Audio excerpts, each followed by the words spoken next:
The moment Hype Boy started playing, I got flashbacks to that one Fantasy Boys performance. And if I'm being honest, this version wasn't all that better than the Fantasy Boys one.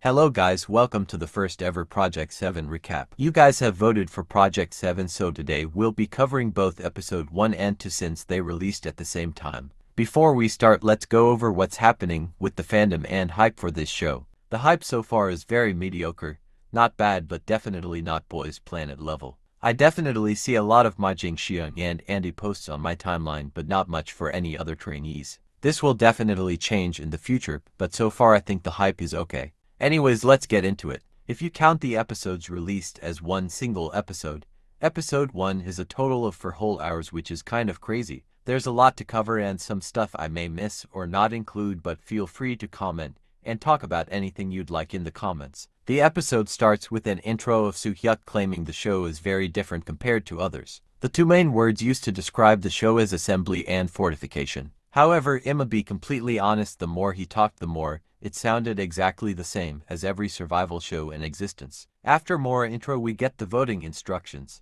To vote you will need the Weverse app, join their community and click the voting announcement and input your current picks. There are technically 2 votes. The first section is the normal choose your top 7 favorite, while the second is literally making teams for the upcoming missions. I think this is an interesting concept, but it feels a little restrictive for the boys, and I have a fear that we'll get the exact same or very similar teams every round. Back to the show itself, the first round consists of 200 trainees. To put it into perspective, this is double than the Produce and Planet series and a little more than quadruple the iland contestants. The final team will be made up of only 7 members. We get introduced to the mentors, but I don't really care for them. And I promise you, if the trend of how mentors act continue in this series, we'll get to know them real soon anyways. Only thing I will say is that I find it really interesting that they brought in creative directions and music producers into the panel. I think that's cool and really great if they use them right. This show seems to really focus on the final team dynamic as a whole in combination of the individuals, so bringing in the artists behind the creation of a cohesive group regardless of individual status is really smart, and I like that. The first round or project is introduced, called Zero Setting. The best way I can explain this round is like the Signal Song mission in Boys Planet, where the trainees will be in secluded booths and perform for different mentors. Side note, there's these 2 kids that genuinely look younger than 11 and it's baffling to me. Anyways, after an audition a trainee can pass, be deferred, or be eliminated. After this round only 100 will pass on to the next. Another side note, I really like the MC because there's moments where he stutters or slight forgets the script and it's so good, like I love it. Some of the Idol guest judges are Mayeon of G-Idol, Hoot of Pentagon, Deh Y of AB66, Hyen of Infinite, Moonbyul of Mamamoo, Seung of and Flying. Again, a pretty decent budget with how complex this show is and some of the names it's been able to get. First ones to go are Kim Jang-min, Song Seung-ho, Young Se-yeon as a team. They perform Hum Cheat by Crush, which I thought was pretty good. Also, since there is so much to cover, I'll only be giving very short 1-sentence reviews of each performance shown unless I adored it. Feel free to talk as much as you'd like in the comments. Results: Young Se-yeon passed, Kim Jang-min passed, Seung-ho passed, first team to all pass. Next is Yi Chen, a descendant of an independence fighter. He performed Beatbox by NCT Dream, which I thought was good. He ended up passing. After that is Park Do-yoon. He performed, which wasn't that great, and is the first shown to be eliminated. After an elimination montage we cut to Nam Ji-yeon's performance. Nam Ji-yeon performs Boss by NCTU. He passes. The mentors use the we consider potential reasoning for Ji-yeon's score, which I understand, but I don't know why we're acting as if that's an idea unique to this show. Seo Jin-won and Seo Kyung-bae perform simultaneously. Jin-won performs Burn It Up by Wononi. I thought his singing was pretty good, but the mentors critique his dancing, especially since he claimed to be his specialty. Kyung-bae performs CHK Boom by Stray Kids. Again, I low-key thought it was pretty good. I will say I feel like a lot of these performances lack stage presence by a lot. Jin-won is asked to give a supplemental dance. Both him and Kyung-bae end up passing. I think they're both in the running to be the Mnet of the final group. 90% one or both will make it. After a bit of angel editing due to his visuals, Kim Seon-min goes next. The moment Hype Boy started playing, I got flashbacks to that one Fantasy Boys performance. And if I'm being honest, this version wasn't all that better than the Fantasy Boys one. The mentors also chew him out on his skills, but he ends up passing anyways. I understand if he was deferred first, he's a great looking guy and that can take you leagues in any survival show. But I didn't expect for him to get in immediately, and I honestly disagree. Takeru Gutierrez is next. He ends up being deferred. We get a montage of all the foreign trainees before Fong Attila goes up to perform. He performs Crowned by TXT, and I think this has been my favorite performance so far. He ends up passing. Next is Santayan Pech performing Girls Girls Girls by OTY. They started off really strong, but it kinda fell a little towards the end. Santa passed while Pech is deferred. Next is Kim Do-hun and Shin Jae-won simultaneously. Jae-won performs 90s Love by NCT while Do-hun performs Mama by EXO. They both pass. After a low-key entertaining performance by the little kids, Ma Jin-seung comes in. Seung performs Maverick by the boys. I'm definitely biased because he was in Boys Planet, but seeing him improve so much made me really happy, and I think he might be my #1 pick currently. He passes, and I low-key love him like I was there when everyone was jumping him in Boys Planet, and I'ma be here for him now. #realone. Next is Hyun Jae. He was accused of bullying during his old survival show and had to drop out. He performs Waterfall by BI. The mentors praise the amount of emotion put into but critique his lack of stage presence. He passes. Next is Fiat. Before everyone freaks out that this little white boy is participating. And spoiler passes. I hope you know Korea is late because Chinese survival shows have been having Blasian and fully white trainees don't jump the kid. Fiat performs Replay. He ends up being deferred, but again I spoiled it for you, he ends up passing later anyways. He's a pretty decent performer and is a cute kid, but it definitely is a discussion to be had that one of the first non-Asian contestants on a K-pop show is such a young white boy. Fiat is 13, he hasn't even graduated middle school, and this is low-key an uncomfortable pattern in this show, including the Korean contestants. I wish him the best of luck. No way do I hope harm is in his way. While this could signal more inclusivity in the future, let's hope that inclusivity is older and of more communities. Next is Lee Ruseon, who's also really young, and Choi Ryu-young. Ryu-young performs Instead of Saying Goodbye by Rain. He is deferred. Ruseon performs Yusha Yusha by Shinhwa. He passes. Next is Andy performing Tap by Taeyong. Andy was probably the most talked about trainee other than Ma Jin-seung. He did really good, but I do think he'd perform better with brighter concepts. Still super entertaining, and he passes. Next is Jang Yo-jun. He's presented as really confident, which immediately raised my potential evil editing alarm. Yo-jun has been on 3 survival shows, including Boys Planet.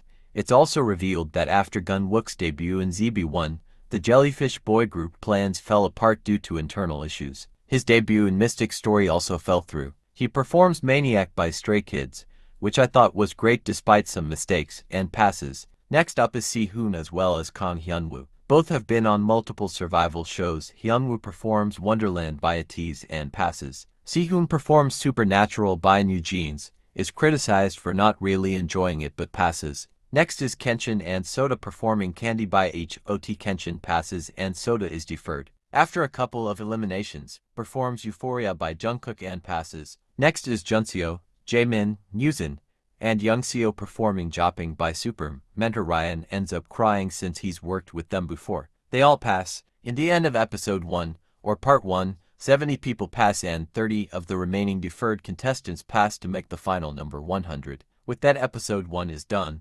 But we're not done yet because we are also covering episode 2. So far I do recommend this show. It definitely is clear who they're pushing, but if I'm being honest, they have a much bigger range of contestants they want to angel edit compared to other shows. I was surprised because I can't really make out everyone they want to 100% debut yet. Anyways, I hope you got some more snack because we'll be starting episode 2 now. The second episode begins with the trainees moving into their new dorms. They then pick out their U-fjords, which have select colors they are split into. Soo-hyuk explains that the color mean the ranks they received during the zero setting project.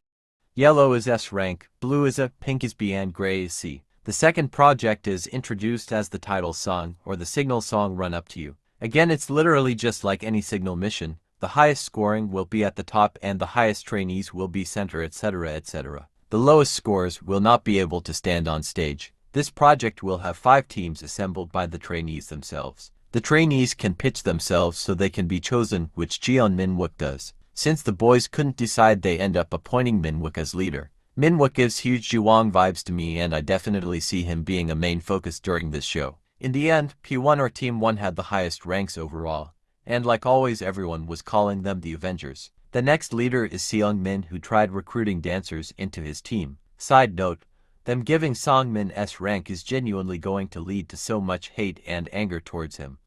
I even see this ending up in a Dale level of backlash. Eventually Seungmin forms his team for P4. Junwon, who ranks C, also continuously pitches himself to seem more appealing to be picked. P3 finished their lineup, and P5 with Ma Jingxiang and lead by Song Seung-ho and Kwon Yang-woo finished soon after as well, with a majority of foreign members. For the final team, Yuhito C steps up to form Dark Horse team, majority being from C. With all the teams assembled, the trainees go back to the dorms for the night. The next day the trainees gather to begin practicing for the project. Badai and Rudy come into stage to give the trainees a class on the choreography. Junseo of P1 is praised for being able to get the choreography quickly. The mentors then challenge each team to go on their own. P1 volunteers to go first. Again Junseo is praised. The S ranks in all of the other teams struggle a lot with the choreography.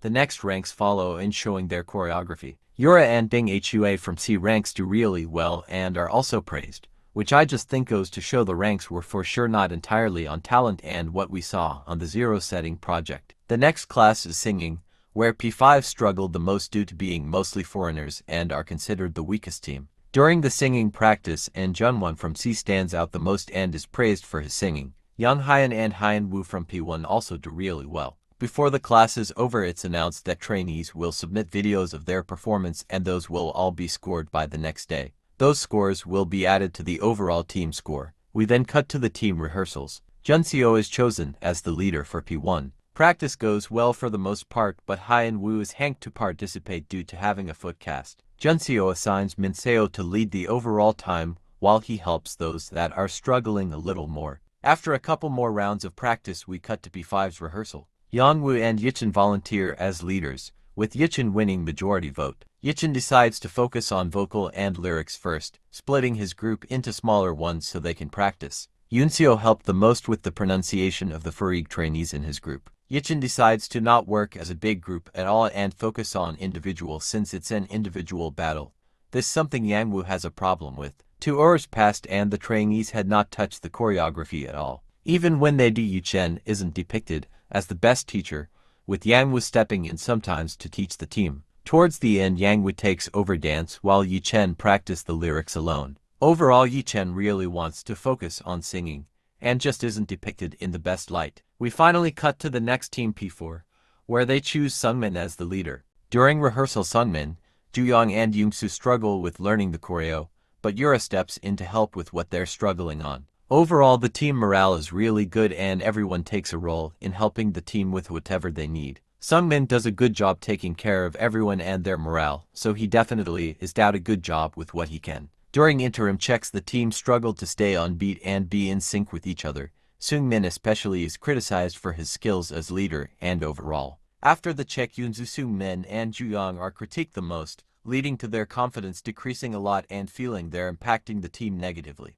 We then cut the P2's rehearsal. Hito is chosen as the team's leader. However, Hito struggles a lot with teaching the choreography, so eventually Sihan begins to help the lower-ranked trainees. We then move on P3's practice, choosing in Junwon as the leader after a vote. Junwon takes a similar approach as Seungmin, where he focuses on helping with the overall atmosphere of the team. However, just like Seungmin, Junwon struggles a lot with choreography and the group as a whole is critiqued. I'm be honest, what they told Junwon during the interim checks was hikey really mean, and like beyond helpful critique. Junwon decides on his own accord to have a revote for the leader.